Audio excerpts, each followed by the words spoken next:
Admiral Kate Morrison stared at the blank screen in her office. For 3 days, nothing had come from New Eden Colony. No daily reports, no farming updates, no personal messages from the 50,000 people who lived there. The silence was wrong. New Eden was a perfect world. Green fields stretched across 3 continents. Clean rivers flowed between small towns where families raised their children in peace. The colonists grew food for a dozen other worlds. They were farmers, teachers, and builders. They were not soldiers. Kate picked up her phone and called Captain Ryan Blake. Ryan, take the Pathfinder to New Eden. Something is very wrong there. Ryan had been Kate's friend for 20 years. He knew her voice, and he heard the worry in it. What kind of wrong? The kind that keeps me awake at night, Kate said. Take your best crew. Be careful. 2 days later, Ryan's ship dropped out of hyperspace at the edge of the New Eden system. What he saw made his blood turn cold. Where the orbital stations should have been floating, only twisted metal remained. The space around the planet was full of debris. Captain, said Lieutenant Amy Rodriguez from her station, I'm not picking up any life signs from the orbital platforms. Ryan moved to the main screen. New Eden hung in space below them, but something was terribly wrong. Dark circles marked the planet's surface where the cities used to be. The green fields were gone, replaced by gray ash. Take us down, Ryan ordered. His voice was quiet. Dr. Lisa Carter, the ship's science officer, worked at her computer as they flew toward the planet. Captain, these readings don't make sense. The weapon that did this, it's not human technology, not even close. The ship entered the atmosphere. Where the capital city of Haven should have been, there was only a crater 5 miles wide. The farming towns were gone. The schools, the hospitals, the homes where children had played just days before. All of it was ash and melted stone. Ryan felt sick. Any survivors? No, sir, Amy said. Nothing is alive down there, not even the plants.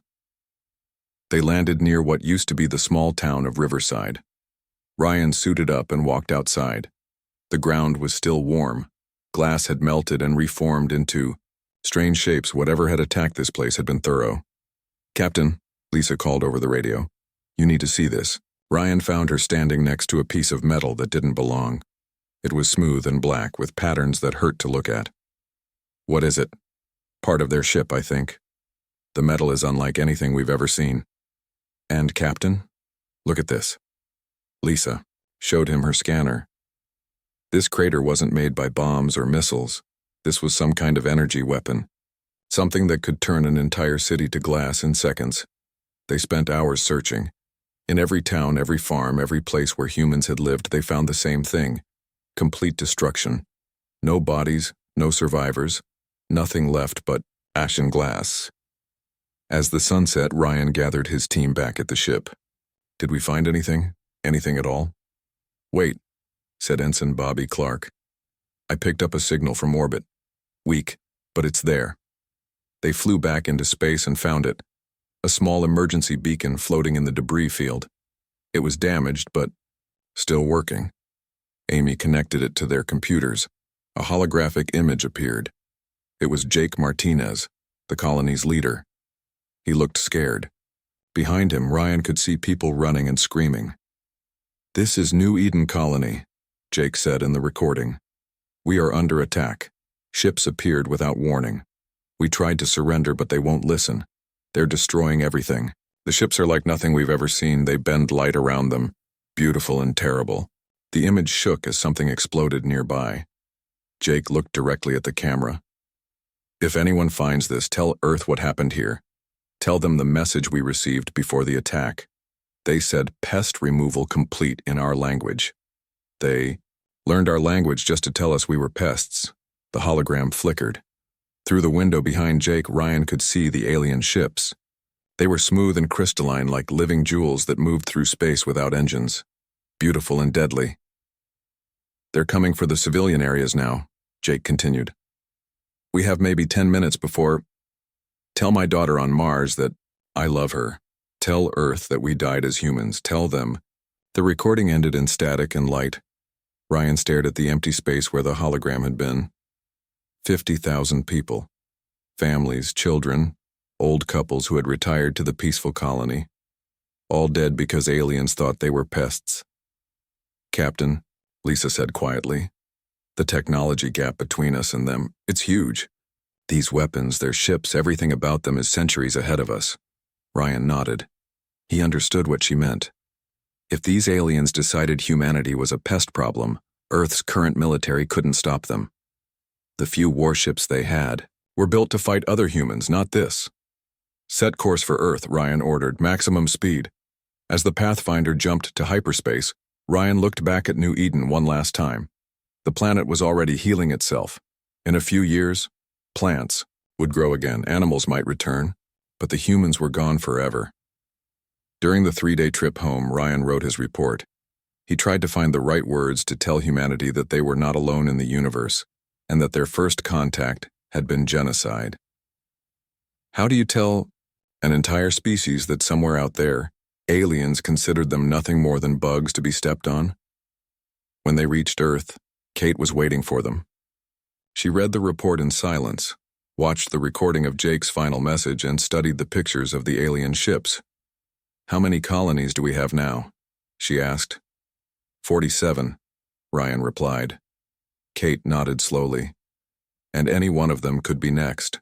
She picked up her phone and made a call that would change humanity forever. "Mr. President, we need to talk. And sir, you're going to want to call an emergency session of the World Council. We have a problem." As Ryan watched Kate make arrangements to brief the world's leaders, he thought about Jake's final words. "Tell them we died as humans." Soon, Ryan feared, they might all have to learn what that really meant. President Helen Brooks had seen many terrible things during her years in office. Wars, natural disasters, economic crashes. But nothing had prepared her for the images from New Eden.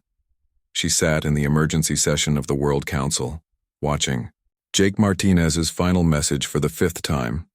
Around the great circular table sat representatives from every nation on Earth. Some were crying. Others sat in stunned silence. A few angry voices demanded immediate action, though none of them knew what action to take. General Paul Stevens stood at the front of the room.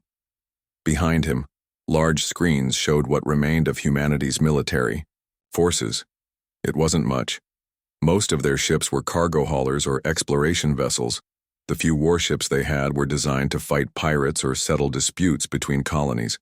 They were not built to fight an enemy that could turn entire planets to glass. "Ladies and gentlemen," Helen said, standing up, "we face the greatest crisis in human history. For the first time, we know we are not alone. And we know that someone out there sees us as nothing more than pests." A representative from China raised his hand. "What are our options?" General Stevens answered, "Honestly, with our current military, we have no options. The technology gap is too wide. If these aliens attack Earth, we lose." "So what do you suggest?" asked the representative from Brazil. Dr. Amanda Foster stepped forward. She was the head of Earth's Advanced Weapons Research Division, a small department that most people had never heard of. Today she would become one of the most important people on the planet. "We adapt," Amanda said simply. "It's what humans do best. These aliens made a mistake. They showed us what they can do, but they also left us clues about how they do it." She gestured to the screens, which now showed detailed scans of the alien ship fragments. "Our science teams have been studying the debris from New Eden. Their technology is advanced, but it follows the same physical laws we do. We can learn from it." Helen leaned forward. "How long would that take? To match their technology completely? Maybe 50 years. But we don't need to match it, we just need to hurt them badly enough that they think twice about attacking us again." General Stevens nodded. "Dr. Foster is proposing something we're calling Project Retribution. Every resource, every factory, every brilliant mind on Earth and in the colonies gets focused on one goal: building a fleet that can fight back." The Russian representative spoke up. "The cost would be enormous." "The cost of not doing it is extinction," Helen replied. For 18 hours, they debated. Some wanted to try negotiation. Others suggested hiding, spreading humanity across distant systems where the aliens might not find them. But in the end, they all came to the same conclusion. Humans had survived on Earth by fighting. If they were going to survive in space, they would have to fight again. The vote was unanimous. Within days, everything changed. Factories that built cars and computers were retooled to build weapons and armor. The mining operations on Mars tripled their workforce. Asteroid miners found themselves working around the clock to feed the hungry shipyards. The most controversial part of the plan was something called the Spartan Protocol. The new ships they were designing would be too complex for normal human pilots. They would need enhanced reflexes, faster thinking, and the ability to interface directly with their ship's computers. Commander Alex Hunter was the first to volunteer. Alex had been a test pilot before the New Eden attack. He had flown every type of ship in the human fleet and pushed each one to its limits. When he heard about the enhancement program, he didn't hesitate. "I've seen what they did," he told the doctors. "If there's a chance to make them pay for it, I'll take that chance." The neural enhancement surgery took 12 hours. When Alex woke up, the world looked different. He could see details his eyes had never noticed before. His reflexes were faster than any human had a right to be. Most importantly, when they plugged him into a ship's computer, it felt like extending his own body. But Alex wasn't the only one changing. Across the solar system, humanity was transforming itself into something it had never been before, a unified species with a single purpose: revenge. The moon became a weapons testing ground. Mars turned into a massive factory complex. Every asteroid belt mining station was expanded to pull raw materials from space. The orbital shipyards around Jupiter grew until they could be seen from Earth with a simple telescope. Helen visited the construction sites whenever she could. She wanted to see what humanity was becoming. At the Titan shipyard, she stood next to Admiral Kate Morrison and watched the first of the new warships take shape. "It's beautiful," Helen said, looking at the sleek hull bristling with weapons. "It's terrible," Kate replied. But so were they. The ship was called the UES Vengeance. It was 3 times the size of any vessel humanity had ever built and packed with technology reverse-engineered from the alien wreckage. Its armor could stop weapons that had never been fired at it. Its own weapons could crack moons. "How many will we build?" Helen asked. "As many as it takes," Kate said. "The aliens taught us something important. In this universe, you're either the predator or the prey. We spent too long being prey." The recruitment centers couldn't keep up with the volunteers. Young people who had planned to be teachers or doctors were signing up to become soldiers. Parents who had lost family at New Eden were volunteering for the most dangerous assignments. Humanity had found something it had been missing: a common enemy. Dr. Lisa Carter, who had survived the New Eden investigation, threw herself into weapons research. She worked 18 hours a day, studying alien technology and finding ways to improve on it. Her team made breakthrough after breakthrough, each one making humanity a little more dangerous. "They're so advanced," one of her assistants said. "How can we possibly catch up?" Lisa looked at the pictures of New Eden on her wall. "Because we have something they don't. We're angry, really, truly angry. And angry humans are the most dangerous thing in the universe." 2 years passed. The shipyards had produced a fleet of over 3,000 warships. Each one was crewed by enhanced humans who could think and react faster than any baseline person. The weapons they carried could sterilize planets or crack open space stations. Commander Alex Hunter, now Captain Hunter, stood on the bridge of the Vengeance. His neural implants let him feel every system on the ship. When the engines fired, he felt the acceleration in his bones. When the weapons charged, electricity seemed to flow through his blood. Admiral Kate Morrison called a meeting of all ship captains. They gathered in the Titan Conference Center, 3,000 of humanity's most dangerous people in one room. "Intelligence has located the alien base that launched the attack on New Eden," Kate announced. "It's a massive station in the Kepler 442 system, heavily defended, probably home to over 10,000 alien ships." The room was silent. "We're going to destroy it," Kate continued. "All of it. Every ship, every weapon, every alien who thought humans were pests. Are you ready?" The answer came as a roar from 3,000 enhanced voices. They were ready. As the fleet prepared to depart, Helen gave a final speech to humanity. It was broadcast to every colony, every space station, every human settlement in the galaxy. They killed our people because they thought we were weak.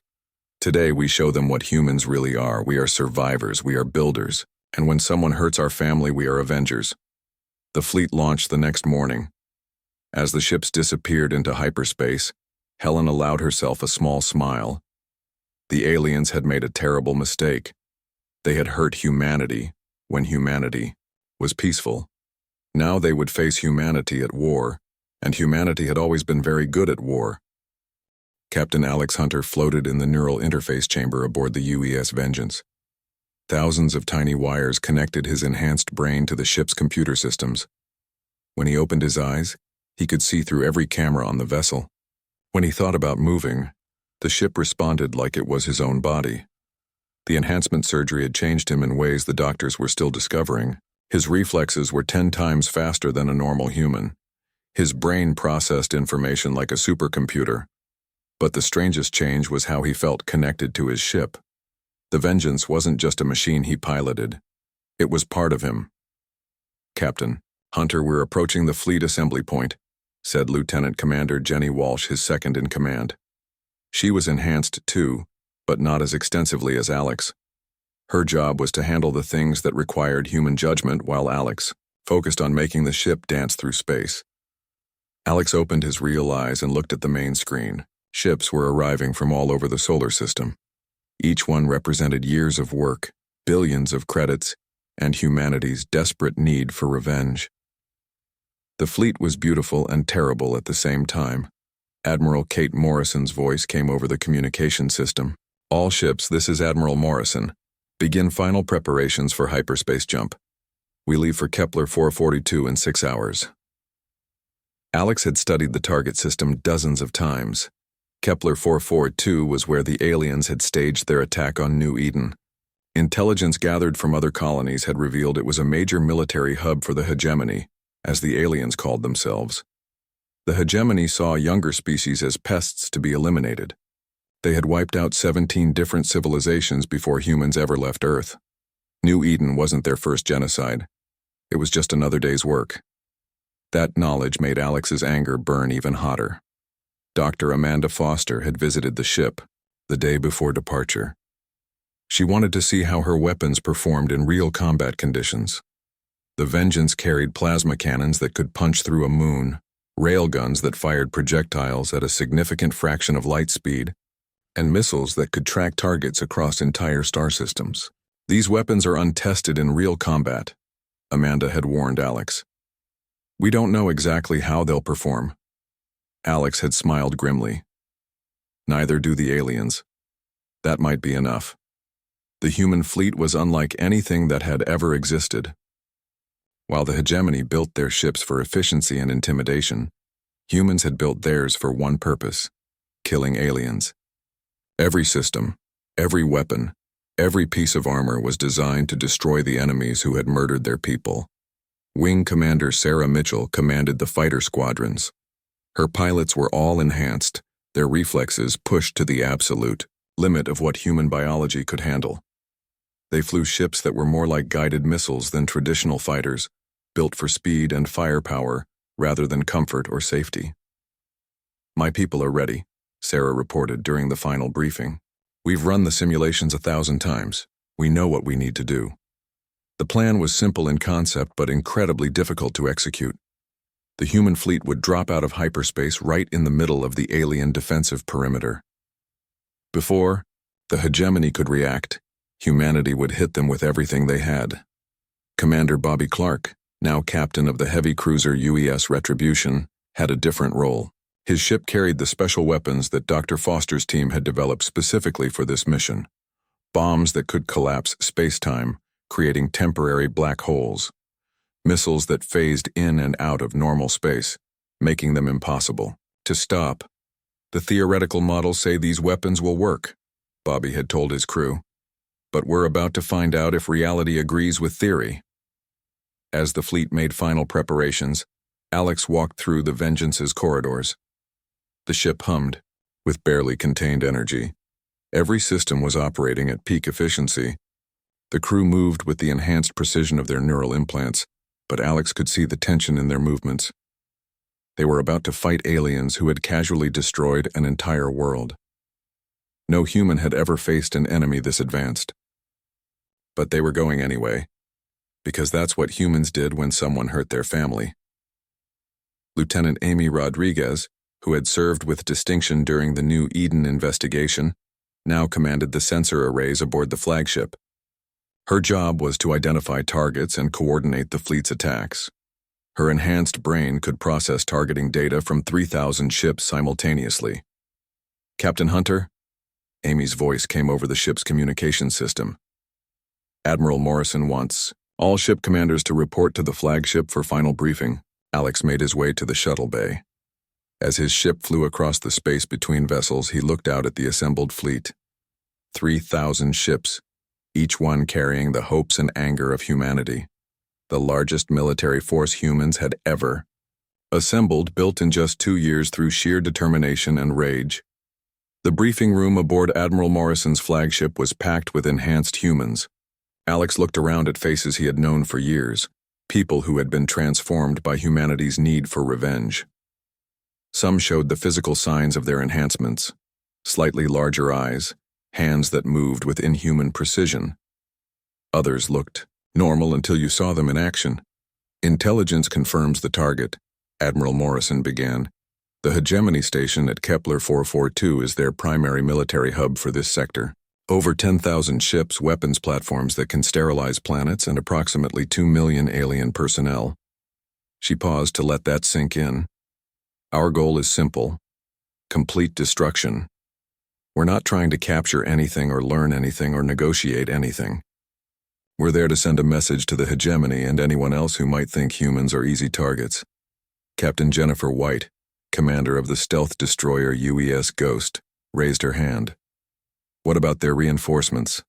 They'll call for help the moment they detect us." "Let them," Morrison replied. "I want the entire hegemony to know what happened at Kepler 442. I want them to tell stories about the day humanity came calling." Alex felt the neural implants in his brain pulse with approval. This was why they had been created. Not to explore or discover or build, but to make the aliens pay for New Eden. The briefing continued for 2 hours. Every ship had specific targets, specific timing, specific roles in the attack. But Alex knew that once the shooting started, all plans would become suggestions. Real combat was chaos, and the side that adapted fastest usually won. "One more thing," Admiral Morrison said as the briefing ended.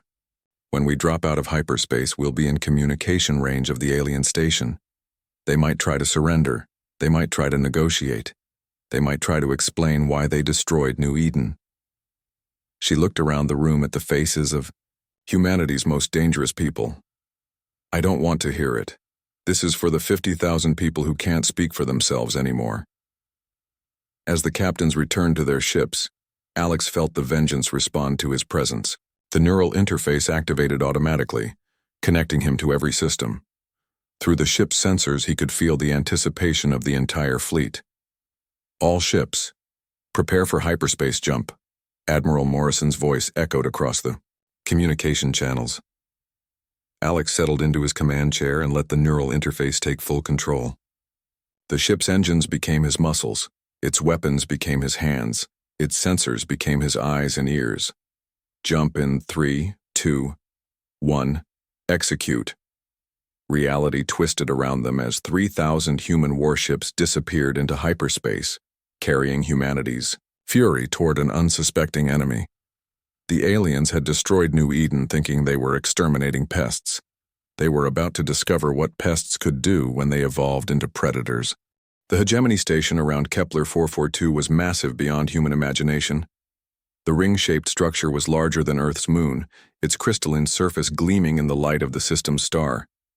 Weapons platforms dotted its surface like jewels, each one capable of destroying entire fleets. Around it floated over 10,000 alien warships in perfect formation. To the aliens monitoring their sensors, It was a normal day. Supply ships came and went. Patrol vessels swept the outer system. The military commanders reviewed reports from their latest pest control operations in distant systems. They had no idea that death was coming for them. Captain Alex Hunter felt the Vengeance shudder as it dropped out of hyperspace. Through his neural link to the ship, he could sense the other 2,999 human vessels materializing around him in perfect formation. The stealth systems that Dr. Foster's team had developed kept them invisible to alien sensors for exactly 37 seconds. It was enough. All ships, this is Admiral Morrison. The communication system crackled. For New Eden, fire at will. Alex didn't need the order. His enhanced brain was already calculating firing solutions, his neural implants sending commands directly to the ship's weapons systems. The plasma cannons charged with a sound like thunder, and space erupted in light. The first volley from the human fleet was devastating. 3,000 ships fired simultaneously at targets they had been studying for months. Alien vessels that had seemed untouchable simply vanished in balls of superheated gas. The outer defense platforms of the great station cracked and exploded, sending debris spiraling into the void. Through the Vengeance's sensors, Alex watched Wing Commander Sarah Mitchell's fighter squadron streak past his ship. The enhanced pilots flew with impossible precision, weaving between alien weapons fire that would have killed normal humans instantly. Their ships were small but deadly, carrying bombs specifically designed to penetrate alien shields. Direct hit on the station's northern weapons array, reported Lieutenant Commander Jenny Walsh. Sarah's people are tearing them apart. Alex piloted the Vengeance through the alien defensive grid like a dancer moving through rain. His enhanced reflexes let him see incoming fire before it reached him, his neural link allowing the ship to respond to his thoughts faster than any alien computer could calculate intercept courses. The plasma cannons fired again, their beams cutting through an alien cruiser like it was made of paper. Alex felt a moment of satisfaction, but it was cold and mechanical. This wasn't about glory or victory. This was about making the hegemony pay for what they had done. Commander Bobby Clark's heavy cruiser UES Retribution unleashed the experimental weapons that Dr. Foster's team had been developing in secret. Black hole generators that collapsed space-time itself, creating gravity wells that sucked alien ships into oblivion. Phase missiles that flickered in and out of normal space, passing through shields as if they didn't exist. Retribution to all ships, Bobby's voice came over the communication system. The exotic weapons are working better than expected. Alien shields can't adapt fast enough. That was the key advantage humanity had discovered. The hegemony's technology was incredibly advanced, but it was also predictable. Their shields could adapt to any weapon they had encountered before. But human weapons were different, chaotic, built by a species that had spent centuries finding new ways to kill each other. Admiral Morrison's flagship, the UES Fury, targeted the station's command center.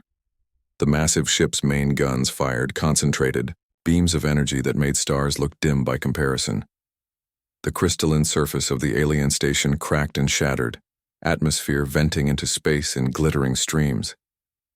Alex noticed something that made his enhanced brain analyze tactical possibilities at superhuman speed. The aliens were trying to surrender. Multiple communication channels opened from the station and the surviving alien ships. Translated messages flooded the human fleet's communication systems. Pleas for mercy, offers to negotiate, desperate attempts to understand why humanity was attacking. Admiral Morrison's response was broadcast on all frequencies. New Eden, 50,000 dead. No surrender, Alex approved. The aliens had shown no mercy to the farmers and families of New Eden. They would receive no mercy in return. The battle continued for 6 hours. What had seemed like an impregnable fortress was systematically torn apart by human fury and superior tactics. Alex's ship alone had destroyed 17 alien vessels, his enhanced reflexes and neural link making him nearly untouchable. Wing Commander Sarah Mitchell's fighters had penetrated the station's interior, their bombs collapsing entire sections of the massive structure. Her pilots reported alien civilians fleeing in panic through corridors that were filling with debris and flame. Target the evacuation ships, Admiral Morrison ordered coldly. Some of the human captains hesitated. These were non-combatants, families, fleeing a battle zone. But Alex remembered the recordings from New Eden. The aliens hadn't distinguished between civilians and military when they attacked the colony. Farmers and children had burned the same as soldiers. The evacuation ships died in bright flashes of light. Captain Jennifer White's stealth destroyer UES Ghost had infiltrated the station's central core. Her ship was small enough to fly through the massive structure's corridors, hunting down command centers and weapons control rooms. Her crew reported that they were seeing something unprecedented: aliens running in panic. "They've never faced an enemy like us," Jennifer reported. "Their tactics are designed to fight other hegemony species. They don't know how to handle human aggression." That was humanity's secret weapon. The hegemony had conquered 17 civilizations, but they had all been peaceful species. They had surrendered when faced with superior technology, accepted extinction rather than fight hopeless. Battles, humans were different. Humans had crawled out of caves and conquered their entire planet by being too stubborn to admit when they were beaten.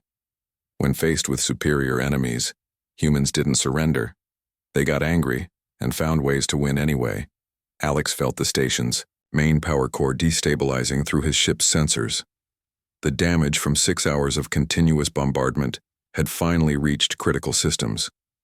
Warning lights flashed across alien control rooms as their perfect station began to tear itself apart. "All ships clear the blast radius," Admiral Morrison ordered. "The station is going critical." The human fleet pulled back in perfect formation, their enhanced crews moving with inhuman precision. Behind them, the great ring that had been the pride of the hegemony military began to collapse in on itself. The explosion was visible from the outer planets of the system. For 17 minutes, the station's power core burned like a newborn star, consuming everything within 100,000 kilometers. When the light finally faded, nothing remained but expanding clouds of superheated gas. Alex ran a tactical assessment through his neural implants.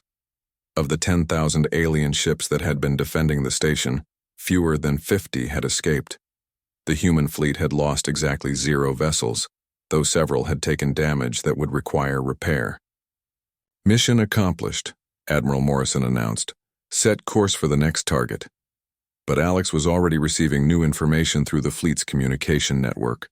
Reports were coming in from across the galaxy as news of the battle spread through hegemony space. Alien governments were broadcasting emergency warnings. Panic was spreading through their empire as they realized that humanity was not the helpless pest species they had assumed. Dr. Lisa Carter's voice came over the scientific analysis channel. "Captain Hunter, we're picking up hegemony communication. Traffic.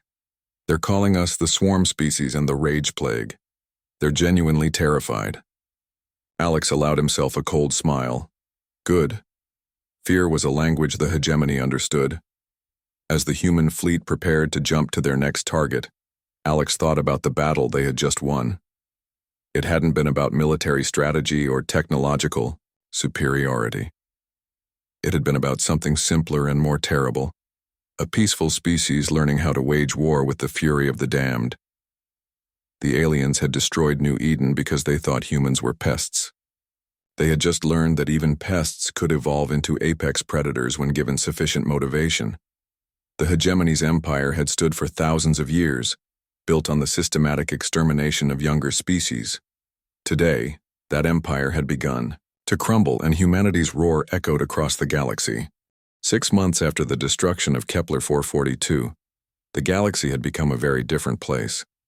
The hegemony's 1,000-year empire was crumbling faster than anyone had thought possible. Species that had hidden in distant star systems for centuries emerged from their hiding places. Worlds that had been conquered generations ago rose in rebellion. Admiral Kate Morrison stood on the bridge of humanity's new flagship, the UES Retribution. The massive vessel dwarfed even the ships that had fought at Kepler 442. Human technology was advancing at an incredible pace, fueled by captured alien equipment and the desperate creativity of a species that had discovered its talent for war. Below them hung the world that had once been the hegemony's capital. The planet was beautiful, with crystalline cities that caught and reflected the light of its star. Those cities were intact, but empty of military presence. Every weapons factory, every military base, every symbol of hegemony power had been surgically removed by human forces. "Admiral," reported Commander Amy Rodriguez, "we're receiving the final surrender documents from the Hegemony Council." Kate nodded. The war had lasted 6 months, but it had felt like 6 years. Humanity had fought battles in dozens of star systems, always outnumbered, but never outmatched. The aliens had superior individual technology, but humans had superior tactics, adaptability, and most importantly, the fury of a species that had been pushed too far. Captain Alex Hunter walked onto the bridge, his enhanced form moving with the fluid precision that marked all of humanity's veteran pilots. The neural implants had changed him even more over the months of constant combat. His eyes held a cold light that hadn't been there before the war began. "The terms?" Alex asked. Kate handed him the document. "Complete dissolution of the hegemony military. All member species granted independence. Reparations to be paid to the survivors of the 17 species they exterminated. And most importantly, a memorial to be built on their homeworld." Alex aimed. Read the document with the superhuman speed his enhancements provided. "A memorial to New Eden?" "To all of their victims," Kate corrected. "New Eden, but also the other civilizations they destroyed. We weren't their first victims, Alex. Just their last." That knowledge had come from Dr. Lisa Carter's analysis of captured hegemony databases. The aliens hadn't just destroyed New Eden on a whim. They had been systematically exterminating younger species for thousands of years, viewing them as pests that cluttered up valuable star systems. 17 different civilizations had been wiped out completely. The Kalari, who had been poets and philosophers. The Vorthak, master engineers who had built wonders that still dotted their dead worlds. The Zilani, who had achieved perfect harmony with their planet's ecosystem before the hegemony turned it all to ash. Each extinction had been clinical, efficient, without mercy or hesitation. The hegemony saw it as pest control, necessary maintenance of an orderly galaxy. Now the galaxy belonged to humanity. President Helen Brooks appeared on the communication screen broadcasting from Earth. Behind her, Alex could see the memorial garden that had been built to honor New Eden's victims. 50,000 names carved in black stone with a simple message: they were not forgotten. "Citizens of Earth and the colonies," Helen began, "today marks the end of the hegemony war, but more importantly, it marks the beginning of humanity's new role in the galaxy." Alex listened as Helen outlined humanity's plans. They would not become conquerors like the hegemony had been. Instead, they would become guardians, protecting younger species from those who would prey upon them. It was a noble goal, but Alex knew the reality would be more complex. Commander Bobby Clark joined them on the bridge. His ship had been damaged in the final battle for the hegemony homeworld, but he had refused medical leave. Like all of humanity's enhanced veterans, he found it difficult to stop fighting. "Any word from the Outer Rim colonies?" Bobby asked. Kate nodded toward the tactical display.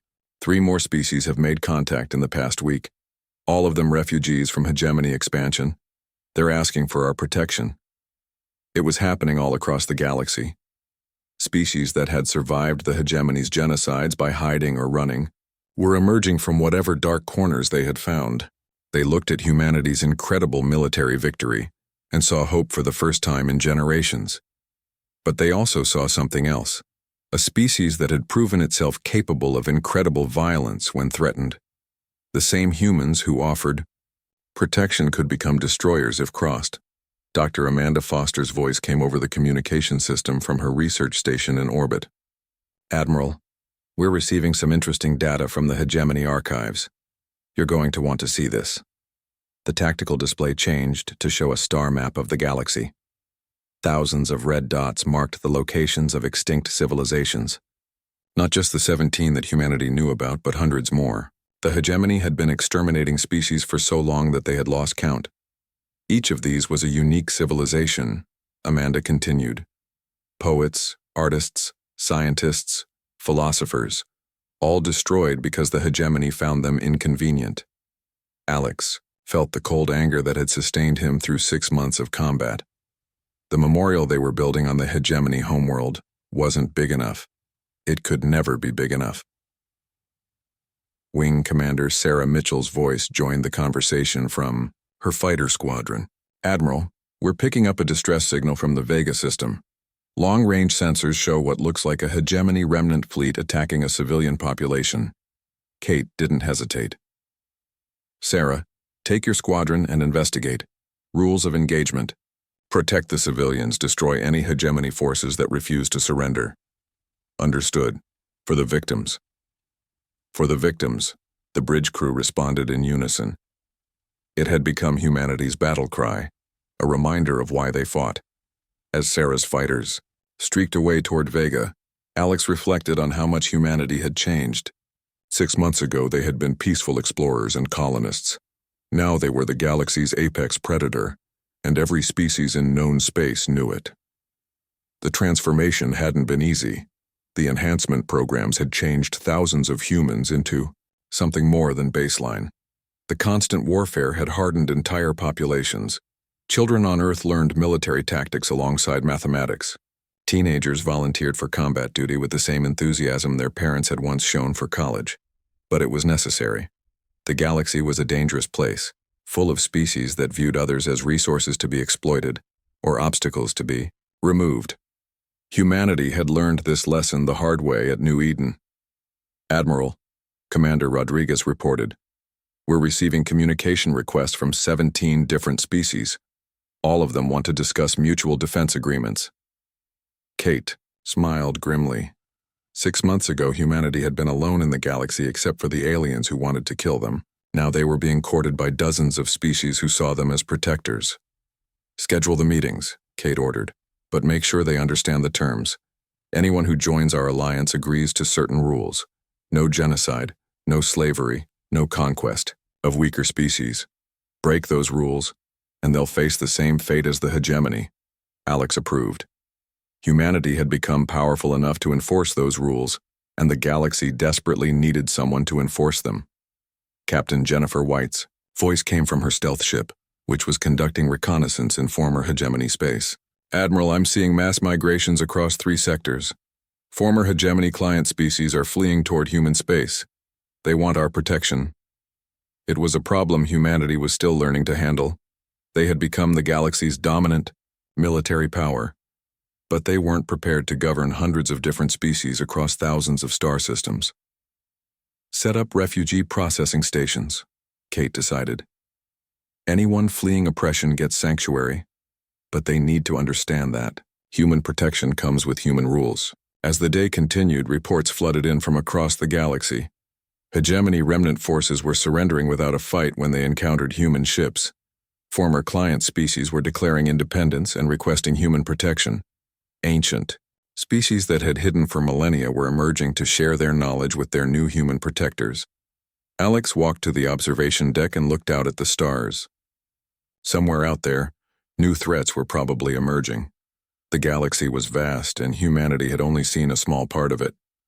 There might be species even more dangerous than the hegemony, civilizations with technology that made alien weapons look primitive. But Alex wasn't worried. Humanity had proven something important at New Eden and Kepler 442. They had shown that it didn't matter how advanced your technology was or how powerful your empire had become. If you hurt humanity's family, they would find a way to hurt you back. The memorial on New Eden had been rebuilt exactly as it was before the attack. 50,000 names carved in stone, surrounded by the same flowers that had grown there when it was a peaceful farming colony. But now there was an addition. A simple plaque that read, "They silenced 50,000 voices. In response, humanity found its roar." As the UES Retribution began its patrol of the Outer Rim territories, Alex thought about Jake Martinez's final message.